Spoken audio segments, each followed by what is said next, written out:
வணக்கம் பிரபுகளே, எப்படி நலமாக இருக்கிறீர்களா? மீண்டும் ஒரு காணொலியில் உங்களை சந்திப்பதை விட்டு மனித மகிழ்ச்சி கொள்கின்றேன். புலர்ந்திருக்கின்ற பொழுது நல்ல பொழுதாக இருக்க வேண்டும் என்று எல்லோருக்கும் பொதுவான இறைவனை பிரார்த்தித்துக் கொண்டு இன்றைய காணொலிக்குள் பெறலாம் என்று இருக்கின்றேன்.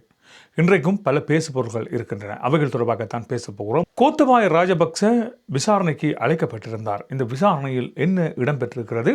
எவ்வகையான ஒரு குற்றத்திலே கோத்தபாய ராஜபக்ச இப்பொழுது மாட்டுப்பட்டிருக்கிறார்?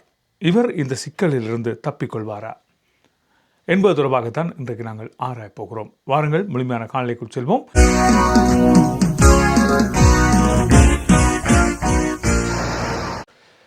கடந்த காலங்களிலே அரசாங்கத்தில் இருந்தவர்களால் விடப்பட்ட பிழைகள் என்று சொல்லப்படுகின்ற பல்வேறுபட்ட பிழைகள் இப்பொழுது சுட்டி காட்டப்பட்டு அவர்கள் அதற்குரிய விசாரணைகளை முகம் கொடுத்து வருகிறார்கள். அப்படி இருக்கின்ற சமயத்தில் இப்பொழுது இந்த ஈரான், அமெரிக்கா, இஸ்ரேல் பிரச்சனை பெரும் பிரச்சனையாக பார்க்கப்பட்டு நாட்டிலே பல்வேறுபட்ட பிரச்சனைகள் இடம்பெற்றுக் கொண்டிருக்கின்ற இந்த காலகட்டத்திலே கோத்தபாய ராஜபக்சவின் விசாரணை என்பது ஒருவருக்கும் தெரியாத ஒன்றாக அல்லது மழுங்கி போன ஒன்றாக காணப்பட்டதை பார்க்கக்கூடிய மாதிரியாக இருந்தது.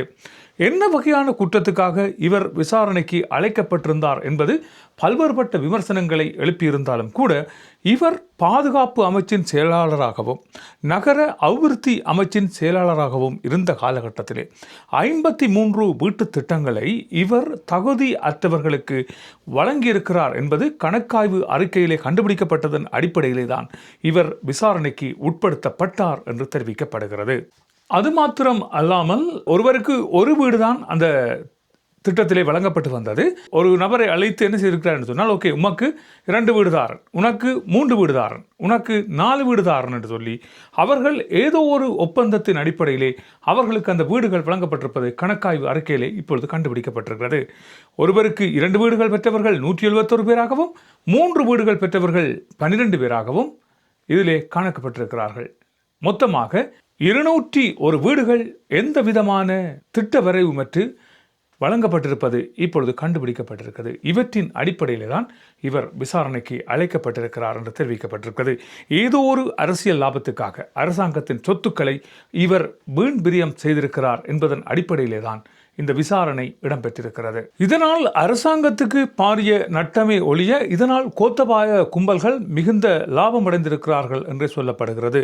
தங்களுக்காக வேலை செய்தவர்கள், தாங்கள் இடுகின்ற கட்டளைகளை ஏற்று அவற்றின்படி நடப்பவர்கள், தங்கள் அரசியலுக்கு வருபவர்களுக்கு தங்கள் பின்னணியில் நின்று உதவி புரிந்தவர்கள் என்று சொல்லப்படுகின்ற நபர்களுக்கு இந்த வீட்டு திட்டம் வழங்கப்பட்டிருப்பதாக தெரிவிக்கப்படுகிறது. அதே வேளையில் உங்கள் எல்லோருக்குமே தெரியும், இந்த புகையிரத நிலையத்தை அண்மித்து அந்த புகையிரத நிலையங்களிலே வேலை செய்கின்றவர்களுக்கு வீடுகள் வழங்கப்படும். இவ்வாறு புகையிரத நிலையத்திலே பணிபுரிபவர்களுக்கு வழங்கப்படுகின்ற வீட்டு திட்டம் கோத்தபாய ராஜபக்சவின் அதிகாரத்தினால் அவை பறிக்கப்பட்டு அவர்களுக்கு பிரிதொரு இடத்திலே காணிகள் வழங்கப்பட்டு அவற்றிலே இந்த வீடுகள் அமைக்கப்பட்டிருக்கின்றன என்று தெரிவிக்கப்பட்டிருக்கிறது. அந்த இடங்களில் தான் இவர்கள் கொண்டு போய் குடியமர்த்தப்பட்டிருக்கிறார்கள். உங்கள் பலருக்கு தெரியும், நீங்கள் ஒரு அரசாங்க வேலையில் இருந்தால் அரசாங்கத்தால் வழங்கப்படுகின்ற அந்த வீட்டு திட்டத்தை நீங்கள் பெற்றுக்கொண்டீர்களானால் உங்கள் பதவிக்காலம் முடிந்து நீங்கள் வெளியேறியவுடன் அந்த இடங்களை மீண்டும் அரசாங்கத்திடம் ஒப்படைத்து விட வேண்டும். புதிதாக அந்த இடத்துக்கு வருபவர் அந்த இருப்பிடத்தை பாவித்துக் கொள்வார். ஆனால் இவர்களுக்கு அந்த இருப்பிடமெல்லாம் நிரந்தரமாக வழங்கப்பட்டிருக்கிறது கோத்தபாய ராஜபக்சவின் அதிகாரத்தின் கீழே. உங்கள் பலருக்கு ஞாபகம் இருக்கலாம், ரணில் விக்ரமசிங்கா தனது மனைவியின் பட்டமளிப்பு விழாவுக்கு சென்றார் என்று சொல்லப்படுகின்ற அந்த காலகட்டத்திலே அரசாங்க நிதியை தவறாக பயன்படுத்தினார் என்பதன் அடிப்படையிலே அவர் கைது செய்யப்பட்டு விசாரணைக்கு உட்படுத்தப்பட்டு சொல்லனா துன்பங்கள் எல்லாம் அவருக்கு இருக்கின்றன. அவருக்கு எந்தெந்த வியாதிகள் இருக்கின்றன சொல்ல முடியாத வியாதிகள் எல்லாம் அவருக்கு இருக்கின்றன சொல்லி அவர் பிணையிலே விடுவிக்கப்பட்டிருந்தார். அப்படி ரணில் விக்ரமசிங்கா கைது செய்யப்பட சாத்தியக்கூறுகள் இருக்கிறது என்று பார்க்கின்ற வழியில் இந்த கோத்தபாய ராஜபக்சவும் இவற்றுக்காக கைது செய்யப்படக்கூடிய ஒரு சாத்தியக்கூறு இருக்கிறது என்பது போன்றே இப்பொழுது அரசியல் வட்டாரங்கள் தகவல் தெரிவிக்கின்றன. மாத்திரம் அல்லாமல் கட்டப்பட்டிருக்கின்ற இந்த வீடுகளுக்கு சரியான அனுமதி பெறப்பட்டிருக்கின்றனவா என்று பார்த்தால் அனுமதிகளும் பெறப்படவில்லை, எந்த விதமான உத்தியோகபூர்வமான கையெழுத்துக்களும் பெறப்படவில்லை என்று தெரிவிக்கப்படுகிறது. இவர் கோத்தபாய ராஜபக்சவின் நேரடி கண்காணிப்பின் கீழே இந்த வீடுகள் யாவும் வழங்கப்பட்டிருப்பதாக தெரிவிக்கப்படுகிறது. மொத்தமாக 4601 நபர்களுக்கு இந்த வீடுகள் வழங்கப்பட்டிருக்கின்றன என்றும் இதனால் 2013ஆம் ஆண்டிலிருந்து 2015ஆம் ஆண்டு கால வரை இவை யாவும் நடைபெற்றிருக்கின்றன என்றும் இவற்றால் பல மில்லியன் ரூபாய் நஷ்டஈடு, அதாவது அரசாங்கத்துக்கு வர வேண்டிய வாடகை பணம் வந்து சேரவில்லை என்றும் இதனால் பல மில்லியன் ரூபாய் பணம் அரசாங்கத்துக்கு நட்டம் ஏற்பட்டிருக்கிறது என்பதன் அடிப்படையிலே தான் கோத்தபாய விசாரணைக்கு உட்படுத்தப்பட்டிருக்கிறார். இவை யாவும் அந்த கணக்கு அறிக்கையிலே காட்டப்பட்டிருக்கின்றன. இவ்வாறு வீடுகள் கட்டுவதற்கு அரசு சுற்று நிரூபங்கள் இருந்தும் கூட அந்த சுற்று நிரூபங்களை கருத்தில் எடுக்காது கோத்தபாய ராஜபக்ச தான்றோன்றித்தனமாக இந்த முடிவுகளை எடுத்திருக்கிறார் என்றும் பல மில்லியன் ரூபாய் சொத்துக்களை பல மில்லியன் ரூபாய் பணத்தினை அரசாங்கத்துக்கு பெற வேண்டிய பணத்தினை இவர் பிழையாக கையாண்டிருக்கிறார் என்பதன் அடிப்படையிலே தான் இந்த கணக்கெடுப்பு மேற்கொள்ளப்பட்டு நேற்றைய தினம் விசாரணைகள் இடம்பெற்றிருப்பதாக தெரிவிக்கப்பட்டிருக்கிறது. அது மாத்திரமல்லாமல் விஜயராம மாவட்டத்திலே இருப்பதாக சொல்லப்படுகின்ற ஒரு காணி ஒன்றினை எந்த விதமான ஒப்புதல்களும் அல்லாது குத்தகைக்கு வழங்கியிருக்கிறார்கள். அந்த குத்தகை பணம் பெறப்படவில்லை என்றும் தெரிவிக்கப்படுகிறது. ஒரு மதிப்பாய்வு செய்து மதிப்பாய்வின் அடிப்படையிலே தான் அந்த காணி குத்தகைக்காரருக்கு வழங்கப்படும் என்பது ஒரு சட்டமாக இருக்கின்ற அந்த காலகட்டம் எந்த விதமான பகுப்பாய்வு மேற்கொள்ளப்படாமல் காணி அவருக்கு வழங்கப்பட்டிருக்கிறது என்றும் அதன் மூலமான எந்த விதமான வருமானங்களும் அரசாங்கத்துக்கு பெறப்படவில்லை என்பது போன்றும் தெரிவிக்கப்படுகிறது. இதனால் அரசாங்கத்துக்கு 330 மில்லியன் ரூபாய் பணம் நாசமாகி இருக்கிறது என்றும் அந்த கணக்கறிக்கையில் தெரிவிக்கப்பட்டிருக்கிறது. அது தவிர அரசாங்கத்துக்கு சொந்தமாக ஒரு காணி ஒன்றினை கையகப்படுத்தப்பட்ட வேளையிலே கையகப்படுத்தப்பட்ட காணிகளுக்கு மாற்றீடாக இன்னும் ஒரு காணி வழங்கப்பட வேண்டும் என்று தெரிவிக்கப்பட்டிருக்கிறது. அதுதான் சட்டமாக இருக்கிறது. எந்த இடத்திலும் நீங்கள் ஒரு காணியை அரசாங்க தேவைக்கு கையகப்படுத்தினால் அந்த காணிக்கு பதிலாக அந்த காணியினுடைய உரிமையாளருக்கு நீங்கள் பிறிதொரு காணியை கொடுக்க வேண்டிய ஒரு தேவை இருக்கிறது. ஆனால் இங்கே என்ன நடைபெற்றிருக்கிறது என்று சொன்னால் 33 மில்லியன் ரூபாய் பணம் நஷ்ட ஈடு அரசாங்கத்துக்கு ஏற்பட்டிருப்பதாக கணக்கறிக்கை சொல்கிறது. ஏனென்று சொன்னால் எந்தவித உத்தியோகபூர்வமான காணிகளும் அவருக்கு வழங்கப்படவில்லை என்றும் ஆனால் காணி வழங்கப்பட்டிருப்பதாக தெரிவிக்கப்பட்ட அறிவிப்பு மாநகர சபைக்கு போயிருக்கிறது என்பது தொடர்பாகவும் அந்த அறிக்கையிலே சுட்டிக்காட்டப்பட்டிருக்கிறது. நகர அபிவிருத்தி அமைச்சின் செயலாளராக இவர் இருந்த காலகட்டத்திலே 55 ஏக்கர் காணிகள் கையகப்படுத்தப்பட்டு இருக்கின்றன. கையகப்படுத்தப்பட்ட அந்த காணிகளுக்கான மாற்று காணிகள் வழங்கப்படவில்லை என்றும் இந்த காணிகள் எதற்காக கையகப்படுத்தப்பட்டன என்பது தொடர்பான சரியான ஆவணங்களும் தரவுகளும் இல்லை என்பது தொடர்பாகவும் அந்த கணக்கறிக்கையிலே தெரிவிக்கப்பட்டிருக்கிறது. அது மாத்திரமல்லாமல் உங்கள் பலருக்கு தெரியும், இந்த கொழும்பு கோட்டை பகுதியில் இருக்கின்ற மிதக்கும் சந்தை திட்டம், இந்த சந்தை திட்டத்தை இவர்தான் ஆரம்பித்து வைத்தார் என்றும் இவரது காலகட்டத்திலே ஆரம்பிக்கப்பட்டதாக சொல்லப்படுகின்ற அந்த சந்தை தொகுதி அது ஒரு ஃபெயிலியர் திட்டமாக மாறியிருக்கிறது. கட்டிடங்கள் ஒழுங்காக கட்டப்படவில்லை என்றும் அதிலே பல்வேறுபட்ட ஊழல்கள் இடம்பெற்றிருக்கின்றன என்றும் அவற்றின் மூலமாக பெறப்படுகின்ற வாடகைகள் பெறப்படவில்லை என்றும் அவற்றினால் அரசாங்கத்துக்கு பல மில்லியன் ரூபாய் நஷ்டம் ஏற்பட்டிருக்கிறது என்பது தொடர்பாகவும் அந்த கணக்கறிக்கையிலே மிக விரிவாக தெரிவிக்கப்பட்டிருக்கிறது.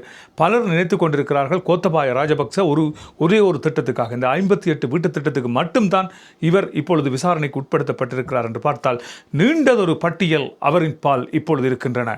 அவர்கள் தங்களை வளப்படுத்தி இருக்கிறார்கள், தங்கள் குடும்பங்களை வளப்படுத்தி இருக்கிறார்கள், தங்களுக்கு உதவி புரிந்தவர்களை வளப்படுத்தி இருக்கிறார்கள், தங்களுக்கு யார் யார் எதிர்காலத்தில் தேவைப்படுவார்கள் என்று இவர்கள் கருதினார்களோ அத்தனை நபர்களுக்கும் செய்ய வேண்டிய விடயங்கள் யாவற்றையுமே அவர்கள் செய்திருக்கிறார்கள். ஆனால் இவர்களை நம்பி வாக்களித்த அந்த மக்களை இவர்கள் நடுத்தருவிலே விட்டிருக்கிறார்கள். அதற்கான ஒரு பாடம்தான் மக்களால் புகட்டப்பட்டு இருக்கிறது. திரும்பவும் அரசியல் வருகின்ற நோக்கிலே இவர்கள் பல்வேறுபட்ட நடவடிக்கைகளை இன்றும் மேற்கொண்டு வருகிறார்கள் என்பது குறிப்பிடத்தக்க ஒரு விடயமாக இருக்கின்ற அதே வேளையிலே கோத்தபாய ராஜபக்ச என்றாலே ஒரு பயம் நிறைந்த காலமாக அந்த காலம் காணப்பட்டிருந்தது. இவர்களுக்கு எதிராக யார் குரல் கொடுத்தாலும் அவர்கள் தண்டிக்கப்படுகின்ற ஒரு காலமாக அந்த காலம் இருந்திருந்தது. மகிந்த கும்பலுக்கு பயந்து மக்கள் எந்த விதமான கருத்துக்களையும் வெளியிட பயந்திருந்த காலகட்டமாக இருந்த அந்த காலகட்டத்திலே தங்களால் எவ்வளவு கொள்ளையடிக்க முடியுமோ அவ்வளவுத்தையும் கொள்ளையடித்து இவர்கள் தங்களை வளப்படுத்தி இருக்கிறார்கள் என்கின்ற விடயம் இப்பொழுது கணக்காய்விலே கண்டுபிடிக்கப்பட்டிருக்கிறது. இவைகள் தொடர்பாக தொடர்ந்தும் விசாரணைகள் இடம்பெறும் என்பது போன்றே தெரிவிக்கப்பட்டிருக்கின்றன. ரணில் விக்ரமசிங்கா ஒரே ஒரு விடயத்துக்காகவே கைது செய்யப்பட்டிருந்தார். ஆனால் கோத்தபாய ராஜபக்ச என்று சொல்லப்படுகின்ற இந்த நபர் பல்வேறுபட்ட காணி மோசடிகள், பல்வேறுபட்ட வீடு கையளிப்புகள், இப்படி பல்வேறுபட்ட கொலைகள் இவற்றோடு சம்பந்தப்பட்டிருக்கிறார் என்கின்ற விடயம் மெல்ல மெல்ல இப்பொழுது வெளிவர ஆரம்பித்திருக்கிறது. இவை தொடர்பாக பல்வேறுபட்ட கருத்துக்கள் மக்கள் மத்தியிலே இருக்கின்றன.